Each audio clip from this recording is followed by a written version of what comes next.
സാഹചര്യം ഒരു തെളിഞ്ഞ കണ്ണാടി പോലെയാണ്.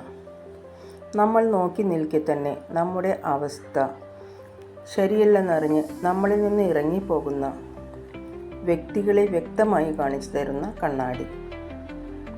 നമ്മുടെ ശ്രമങ്ങൾ പരാജയപ്പെട്ടേക്കാം, പക്ഷേ വീണ്ടും വീണ്ടും ശ്രമിക്കാൻ ഒരിക്കലും പരാജയപ്പെട്ടുകൂടാ. എല്ലായ്പ്പോഴും ഒറ്റയ്ക്ക് നടക്കാൻ പഠിക്കുന്നത് നല്ലതാണ്. കാരണം ഇന്ന് കൂടെയുള്ളവർ നാളെയും കൂടെ ഉണ്ടാവണമെന്നില്ല. പരാജയം കൂടുതൽ ബുദ്ധിപരമായി വീണ്ടും തുടങ്ങാനുള്ള അവസരം കൂടിയാണ്. പ്രചോദനത്തിൻ്റെ ഏറ്റവും വലിയ ഉറവിടം നമ്മുടെ ചിന്തകളാണ്.